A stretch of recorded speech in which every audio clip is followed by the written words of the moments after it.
Pretty privilege is cool until you have pretty problems. Pretty privilege is a currency that you never worked for. And what's so crazy is if you start to use it, then age kicks in and then you don't know what to do when you're no longer that bracket of that exact age that they want. Does pretty privilege have an expiration date? Youthfulness does. Youthfulness. Nobody wants to talk about how pretty privilege can actually affect your life in a negative way. Let's talk about the dangers of pretty privilege. Hola. Hello friends and welcome back. If you're just seeing this hot chocolate for the first time, hey, this is Tinuola, and if you like the vibe, please subscribe down below. After seeing a couple of videos, I put together the most common challenges that, pretty women have when it comes to having the halo effect around them. So let's talk about some of them and what I think these women facing these challenges really need to start focusing on, and also touch on some of the ways that these women can actually use this in their favor instead of constantly having to deal with the challenges of being pretty. So the first is having to filter through people, especially when it comes to the opposite sex. Men that are mostly narcissistic and very loud and buoyant, they flock around women with the halo effect. They flock around women that are super pretty because obviously these women are attracting attention to them, and sometimes the men that they truly desire don't necessarily flock around them because maybe they feel a little bit intimidated. So a lot of pretty girls deal regularly with meeting narcissistic men and just trying to avoid narcissistic men in general, and unfortunately some of these girls fall victim for this kind of men. Having the halo effect could potentially make you lose female friends, and a lot of girls that are really pretty, they have to deal with jealous friends. Girls will get jealous of not just your looks but the attention you are commanding. Imagine going out with your girls and all the time you get to be the center of attention, so that can make them start isolating you because you are getting the attention away from them, and that really sucks because no one should have to suffer for their looks. Either they look really good or they look less desirable, because we really don't choose a lot of these features. They're mostly genetics, but I digress. A very serious challenge women with pretty privilege face is being in abusive relationships, and a lot of times this starts from when they are much younger. So because they are pretty, they can easily fall victims of child abuse, sexual molestation, just people around them, mostly older men, taking advantage of their innocence, their looks, and this can really affect not just the self-esteem but their mental health. Also, some of these women fall into abusive relationships as they grow older, especially if they have a lot of traumas that they need to heal from around, relationships and the opposite sex. But unfortunately, some of these women get into relationships with overly protective men that would do anything to protect his own interests, to protect his property, because they begin to see them as a property, as something to be guarded, to be protected, because everyone, all the evil eyes, everyone wants to grab what is theirs. Being held to a high standard is also very difficult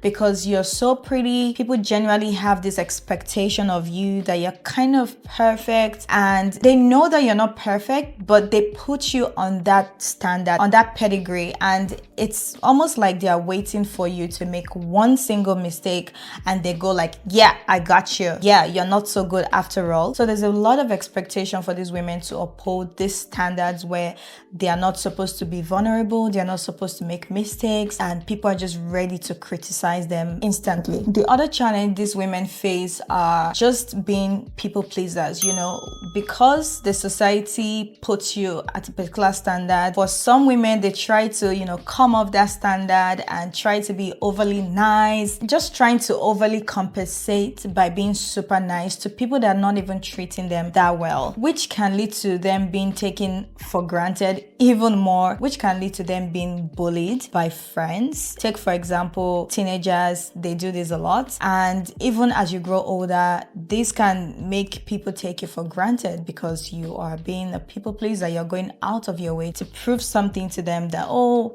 it's not just about the looks. I'm nice, I have this, I care and all of that. So yeah, people can take advantage of that quickly, and this is definitely a challenge. Another disadvantage is just not getting credit for the work you put in. You know how painful it is when you put in a lot of effort to earn something and people just try to sum it up to your looks. They just try to dismiss, all the hard work you've put into it and just go like, oh yeah, she looks good. I'm pretty sure it's her looks that got her there. That can really hurt because as human beings, we like to be acknowledged for the things that we do, for our accomplishments, for the hard work we put into all our achievements, and just people constantly wanting to take that credit away from you and just say, oh, it's because she has good genes. It can really hurt. So if we're being honest and empathetic enough, this is definitely something that is a challenge. Another disadvantage is just poor character. Women and men with pretty privilege can quickly fall into the poor character category of people. A lot of men and women that look good, unfortunately, don't have the best character. So this is also a disadvantage because these people have been, over the years, they've been taught that their looks can get them anything and can get them anywhere. And some people fall into that bubble of being superficial and not really investing in their character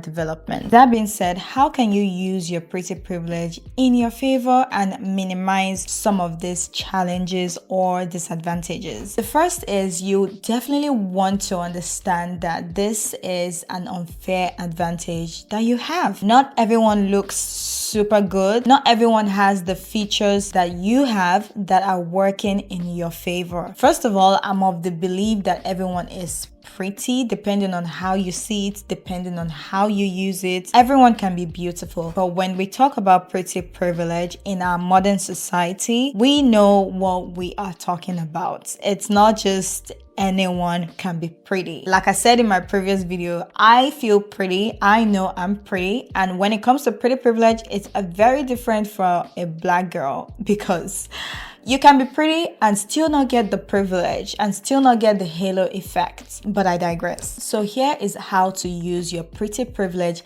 in your favor. The first thing is to accept that this is an advantage rather than a disadvantage. Yes, with anything in life, it has both sides to it. Please don't sabotage yourself. Don't play yourself down because you're trying to appeal to people as this super nice girl. Don't talk yourself down in front of people. When they give you the compliments, take it because it's just you. You can't help being pretty. And if you keep acting naive or talking down on yourself in front of others, that will decrease your value and people wouldn't really take you seriously. You're literally leaving money on the table. You're leaving opportunities on the table when you continue to talk yourself down when you get compliments. The next thing is you're going to need a lot of discernment because both men and women in your life are going to want to be in your life for one reason or the other. And one of the most common reasons, obviously, is because of your looks. Some other women would want to be your friend